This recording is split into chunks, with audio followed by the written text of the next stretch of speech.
내가 잠시 나갔는데 비밀번호를 바꿔버려서 못 들어가는 경우가 커다 하고요. 그 다음에 내가 내 발로 나왔으나 계절이 바뀌었어. 이제는 내가 이제 겨울이 오고 있거든요.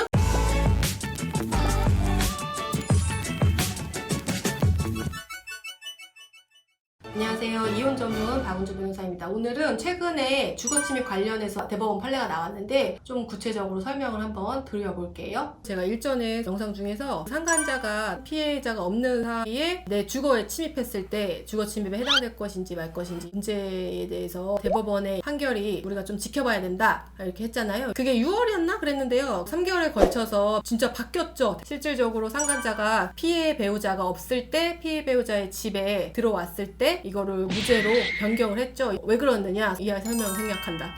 그냥 그렇게 됐다 이제는. 그럼 이제 더 이상 정말로 상간자를 처벌할 수 있는 형사처벌의 범위가 이제 점점점 좁아지고 있는 상황이죠. 이것까지 이제 처벌이 안 되면은 정말로 애들이 날뛰는 거 아니냐 생각할 수 있잖아요. 사실은 이제 주거침입에 해당되더라도 보통 이제 벌금 뭐 200~300만 원에서 끝나는 경우가 굉장히 많았거든요. 근데 우리 집에 들어와서 막 내 배우자랑 막 성관계를 하고 그랬어요. 그거에 대한 피해 정도는 굉장히 크잖아요. 이제는 이게 형사처벌이 안 돼. 어쩔 수 없어. 그러면 우리가 주장할 수 있는 건 어떤 거냐면요. 피고인이 굉장히 악질이에요, 판사님. 내 집에 들어와가지고 너무 파렴치한 행동을 했던 이런 인간입니다. 주거침입 없는 사건보다는 더 징역 사정이 된다라고 강력하게 주장을 해야 되겠죠. 근데 주거침입과 관련된 또 하나의 이슈들이 있어요. 이건 정말 실무에서 너무 많이 일어나요. 나를 힘들게 하는 일이에요, 사실은. 주말에는 맨날 나한테 연락 오는 게 이런 것들이에요. 나갔어. 근데 다시 방문을 해. 왜냐면은 나간 사람은 이제 화나서 나간 거야. 쫓겨났거나 뭐 여러 가지 이유가 있을 수 있겠죠. 내가 잠시 나갔는데 비밀번호를 바꿔버려서 못 들어가는 경우가 커다 하고요. 그 다음에 내가 내 발로 나왔으나 계절이 바뀌었어. 이제는 내가 이제 겨울이 오고 있거든요. 이혼 소송 해야지 하면서 막 간단하게 여름 옷을 챙겨서 막 나왔는데 그 집에 다시 들어가야 돼. 왜? 가을 겨울 옷을 가지고 나와야 되거든요. 그쵸? 이런 것 때문에. 혹은 또 결혼할 때 내가 내 돈으로 혼수를 다 샀어. 근데 내가 이제 나왔는데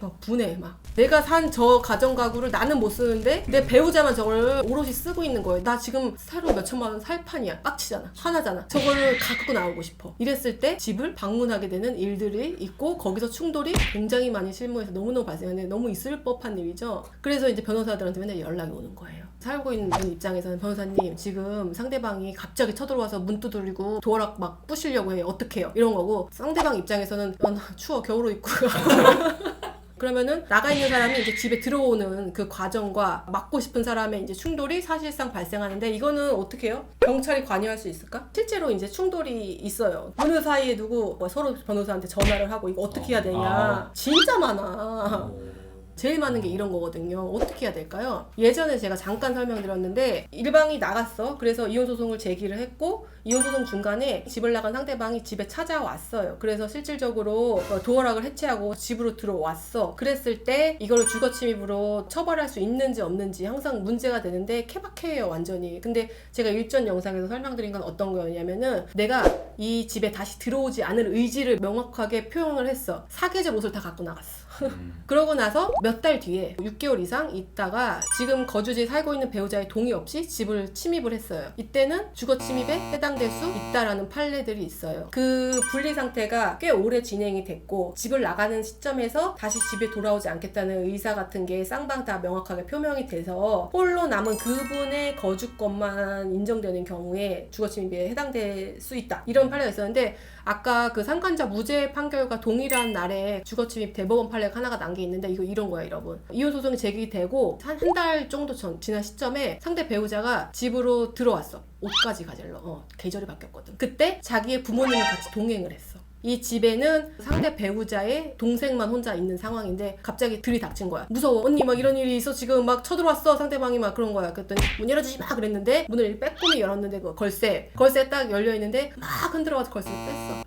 걸쇠를 손괴하고 그 상대 배우자와 부모가 총 3명이 들어왔었어요. 이거에 대해 또 주거침입 고소를 했죠. 이거 어떻게 됐을 것 같아요? 혼자 한 것도 아니에요. 그래서 이거는 심지어 공동 주거침입으로 기소가 됐거든요. 공동 주거침입은 특별법이에요. 그래서 형량이 되게 세다고요. 최종적으로 대법원에서는 3명 다 무죄로 나왔어요. 공동 주거침입에 대해서는. 이거는 완전히 케바케예요. 이혼 소송이 제기된 시점으로부터 한 달 이내에 짧은 기간밖에 안 지났어요. 배거 기간이 되게 짧았어요. 그러니까 공동 주거권을 인정한 거예요, 아직까지. 그래서 공동 주거권을 인정했기 때문에 주거권이 인정이 된 상태에서 그 주거권자가 집으로 들어오는 건 당연히 주거침입에 해당되지 않아. 플러스 그 부모들이 들어온 행위에 대해서는 주거권자인 자기의 자식이 들어오는 행위에 그냥 편승해서 그 행위를 이용해서 들어왔기 때문에 이 부모들의 방문도 주거침입에 해당되지 않는다라고 대법원 판례가 이렇게 난 게 있어요. 그래서 주거침입 관련해서는 조금 케바케다. 이혼소송의 실질적으로 별거의 경위, 별거를 나가면서의 어떤 두 사람의 의사 합치가 어땠는지, 그쵸? 그 다음에 실질적으로 침입했을 때와 이혼소송 제기한 시점의 기간도 중요할 것이고, 그쵸? 이런저런 모든 종합적인 사정들에 따라서 주거침입에 해당될 것인지 말 것인지. 케바케니까 뭐야? 항상 분쟁이 일어나. 이게 주거침입이 된다 안 된다. 실무에서 내가 진행하는 사건들 중에서 무조건 그랬을 때는 경찰 부르세요 라고 얘기하는데, 경찰 왜 부르라고 할까? 내가 경찰이 해결해주지 않아요. 왜냐면 경찰은 그거를 판단해주지 못하거든요. 그 당시에는 막 둘이 다투고 있는데 그걸 판단해주지 않아요. 경찰을 부르라고 있는 그 당시 상황을 종결시키자라는 취지인 거예요. 경찰은 이게 주거침입이니까 안 됩니다, 주거침입이 안 되니까 들어가셔도 된다라고 판단해주지 않는다고요.